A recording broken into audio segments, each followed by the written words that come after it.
Los que estaban imputados era el lonco de la comunidad Pachila Entreao, Damián Olivero, y bueno, y también otra integrante. Bueno, lo que sucedió es lo que sucede siempre, ¿no?, con las comunidades mapuches, es decir, que hay personas que tienen intereses sobre lo que donde ellos habitan, que es su territorio. Y bueno, esto sucedió el 3 de febrero del año 2024, que hay un grupo de personas que decían que tenían un interés de llevar adelante un proyecto de quinoterapia, y ingresaron al territorio de la comunidad Pachila Entreao con camionetas un día y empezaron a hacer demarcaciones en el lugar, mediciones, diciendo de que estaban autorizados por los supuestos titulares de dominio de ese lote, ¿no? En ese lugar vive la comunidad, tienen sus rucas ahí. Cuando llegaron, bueno, las mujeres, en ese momento había mujeres solas, salieron las mujeres con sus hijos en brazos y empezaron a decirles que se vayan, empezaron a gritarles, bueno, ellos, y obviamente empezaron a levantar las estacas y todos esos replanteos que estaban haciendo este grupo de personas, que eran ingenieros, profesionales. Y que decían que los dueños eran otros, no eran los que estaban en ese momento ocupando el lugar, que estaban viviendo en el lugar. Exacto, ellos decían que venían autorizados, son personas ajenas al lugar, pero supuestamente autorizados por los dueños. Ese era el argumento de ellos. Claro. Cuando sucede esto... Y esos dueños ni siquiera estaban ahí, no es que eran vecinos de... No, ni siquiera, viven en otro lado, son personas que tienen propiedades, o sea, tendrán en los papeles, no sé, figurarán. El punto es que cuando sucede ese hecho, un miembro de la comunidad Pachila Entreao va a la fiscalía y denuncia la turbación de la posesión por parte de estos señores. Por otro lado, estos señores y la familia Salamida, que es la familia que teóricamente los había autorizado, denuncian a la comunidad mapuche por lo mismo, turbación de la posesión. O sea, había dos, el Ministerio Público Fiscal, ¿qué es lo que hace? Desestima la denuncia de los mapuches y toma la denuncia de estas personas. Elige tomar la denuncia de estas personas por sobre lo que habían denunciado, porque los mapuches habían denunciado lo mismo. Era el mismo hecho, era la misma situación, pero llega a la fiscalía. Por eso que, bueno, en mi alegato hablo del doble rasero del Ministerio Público Fiscal. Entonces, el Ministerio Público Fiscal acusa y lleva a juicio por turbación de la posesión a estos dos miembros de la comunidad, que eran los que se veían en una filmación, porque estas personas además llegaron con teléfonos celulares, filmaban. Ya entraron filmando. Filmando todo, llevando todo. O sea, para el fiscal, de entrada, los usurpadores no eran los que habían ingresado con ese proyecto de quinoterapia, sino los que estaban ahí. Exacto. Se dio el absurdo, que yo lo anticipé en mi alegato de apertura, y después lo demostré al final, de que estábamos en un juicio donde los victimarios, en realidad, estaban acusando a las víctimas del delito, porque en realidad la comunidad mapuche era la víctima de ese delito de turbación de la posesión, porque ellos estaban habitando en ese lugar.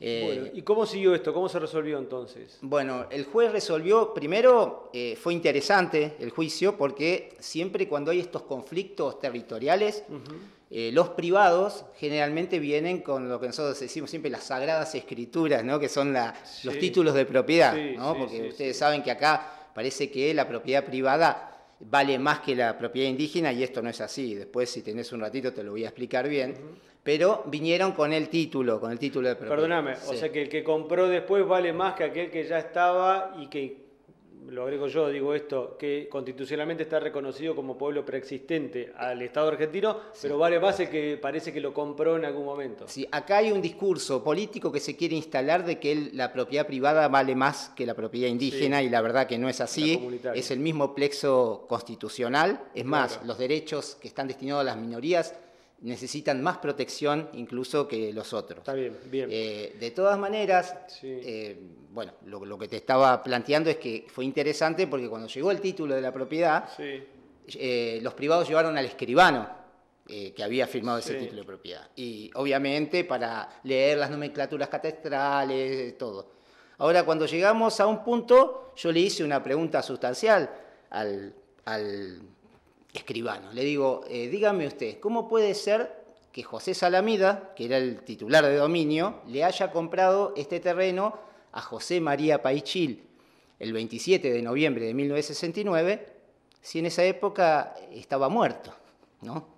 Entonces, o sea, las fechas no daban. Ahí no, estaba muerto. O sea, en realidad el título de propiedad se lo había comprado a un miembro de la comunidad mapuche, Pachila Entreao, supuestamente, decía la escritura, pero lo cierto de todo es que esa persona había muerto muchos años atrás. El escribano dijo que no se podía explicar, porque en realidad él lo que hace deja constancias de cosas que están, digamos, que están en otras escrituras. Que esa escritura la había hecho otro escribano en San Martín de los Andes.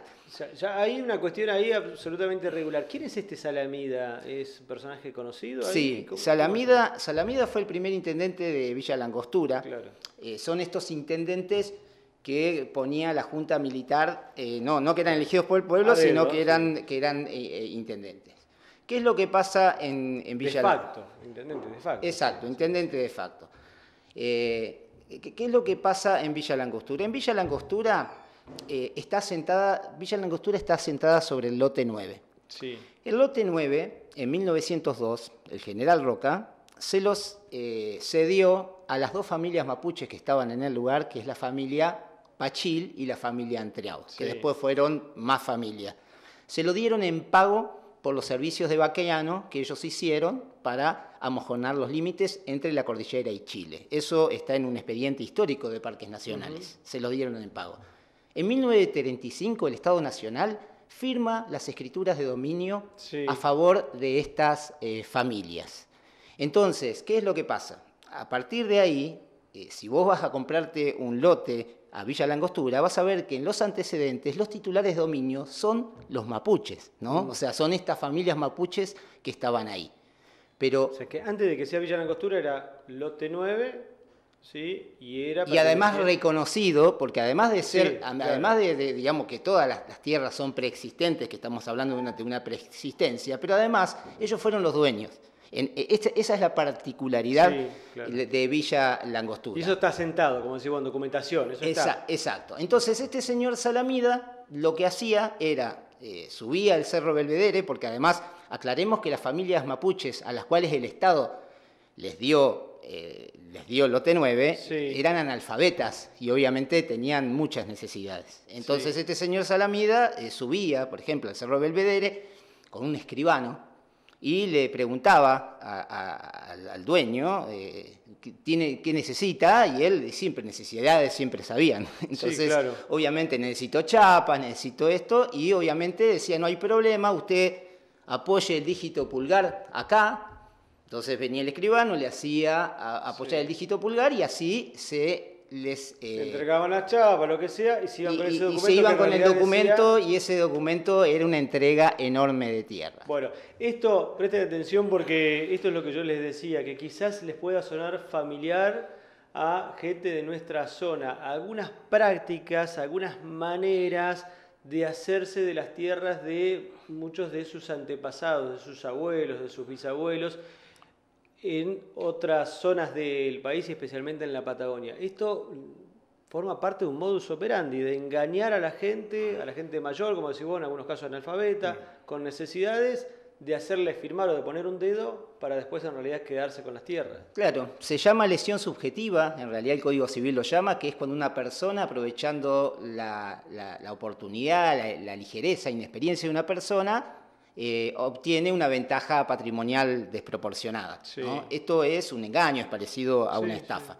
Ahora, fíjate qué es lo que sucede. Claro, estas cosas sucedieron hace mucho tiempo.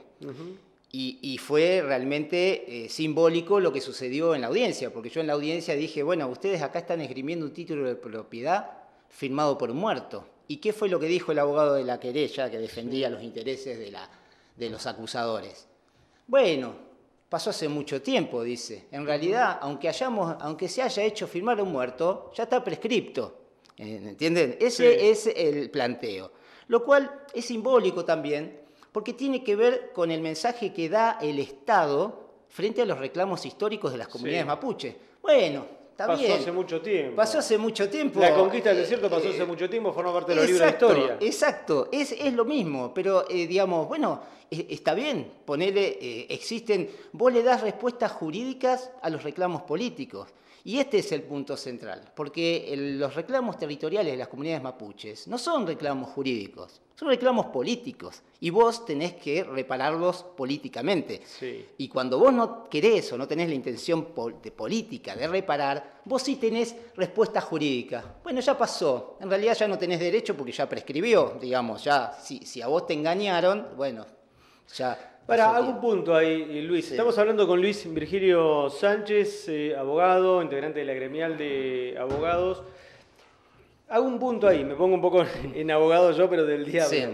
O por lo menos para decirte y plantearte argumentos desde la otra parte. Sí. Vos recién hablaste y decíamos de problemáticas que son en realidad problemáticas políticas y sociales, que hablan de reivindicación territorial, pero que el Estado ha decidido desde hace muchos años criminalizar, no atender de esa manera, no llamar a ninguna mesa de diálogo, no discutir el tema ni de fondo, ni histórico, ni actual, y los manda a juicio, los manda a la justicia todo esto. Ahora, de otro lado dicen, en realidad lo que viene pasando también es que hay delincuentes o se disfrazan delitos, ¿sí? Y delincuentes de causas políticas y sociales.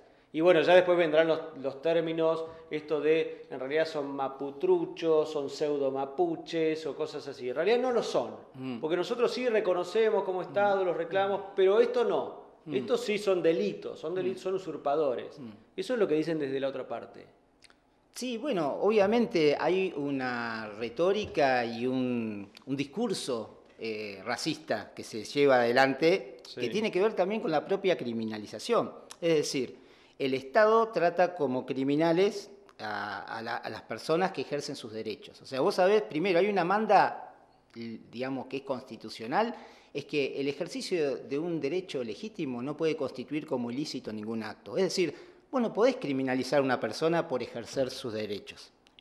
O sea, entonces... Pero se ha hecho habitual. ¿Eh? Se ha hecho habitual. Bueno, está bien, pero la existencia de que haya sujetos particulares que pueden existir, de que se embanderen en causas que no son suyas, Sí. para sacar ventaja, Puede bueno, pasar. pero eso es parte de cualquier cosa. Es más o menos como estos privados que embanderados en la supuesta causa de que querían hacer algo importante para Sí. la sociedad y conseguir fondos de empresas, de Alvar y qué sé yo, en realidad estaban tratando Haciendo de un negocio impulsar particular. sus propios intereses. Bueno, eso Ajá. existe, digamos, existe en todo, pero... Como hay empresarios que tienen proyectos que está todo bárbaro, está todo bien, hay otros que, como decís vos, digamos, exacto, particularidades existen. Exacto, y existe en todas las dimensiones y en todo, pero parece que acá uno tiene que ver cuál es el enfoque que realiza el Estado a través de esto. Y el Estado, la verdad que en principio deslegitima los reclamos de las comunidades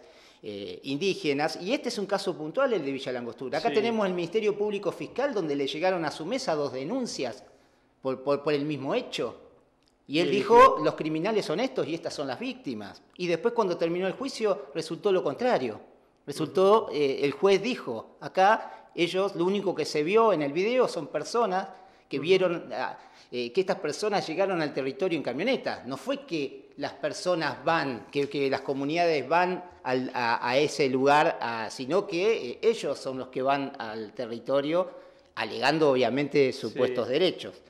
Entonces, yo creo que es peligroso, sobre todo desde el alimento de un discurso de odio, ¿no? Sí. Un discurso racista. Hay que plantear esto. La gente además tiene que entender que no, digamos, primero que no está en riesgo la propiedad privada. Acá se instala un falso dilema entre los reclamos territoriales y la propiedad privada. Vienen por todo, vienen a sacarnos todo y van a...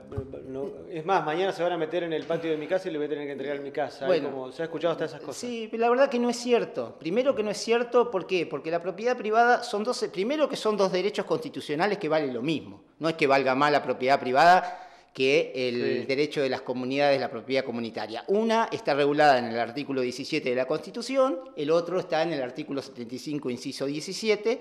La única diferencia es que la propiedad privada se puede vender, se puede transferir, vos podés hacer lo que quieras con la propiedad privada, y en cambio con la propiedad indígena no se puede especular. Entonces tenemos que sacar, esto es lo primero, el primer detalle que vos tenés que identificar respecto a los supuestos especuladores que se embanderan en causas. La propiedad comunitaria indígena no se puede vender, no se puede transferir, no se puede ceder, o sea, es nula cualquier transacción que vos hagas en ese sentido, que es distinto con la propiedad privada, que yo te vendí y listo, hoy de uno, mañana de otro, desapareció. Y así, y por eso, y las comunidades mapuches, por eso que cuando se sancionó en 1994 el artículo 75, inciso 17, estableció esto porque las comunidades mapuches han sido víctimas de este esquema de la propiedad privada, ¿no? Porque por ahí había algún pariente, como, no sé, como este José María Pachila, analfabeto, que firmaba y entregaba parte del territorio que es de la comunidad. Entonces, yo creo que hay un falso dilema y obviamente tampoco hay el Estado... Vos fíjate, hay un dato estadístico esto, te lo digo como profesional, no existen causas de usurpación con quilombos de vecinos particulares, no sé, ponele, si vos tenés un quilombo con el vecino que se cruzó un poco más de tu medianera, a lo sumo tenés idas y vueltas de cartas documento y tenés un juicio civil donde estás discutiendo alguna cosa. Ahora, cuando la situación está involucrando a una comunidad mapuche que hace un reclamo territorial, ahí tenés la criminalización, causas penales, fuerzas conjuntas, como ha sucedido en Villa Mascardi, es decir, un despliegue, una desproporción frente a un delito que termina siendo menor. Claro. Porque el delito de usurpación, que está regulado en el artículo 181 del Código Penal, es un delito menor, es casi una cuestión que se puede resolver por las vías civiles. Claro. Sin embargo, claro, cuando están involucradas comunidades mapuches, ahí tenés una cuestión de Estado, se habla de terrorismo, como en este caso también se hablaba de terrorismo.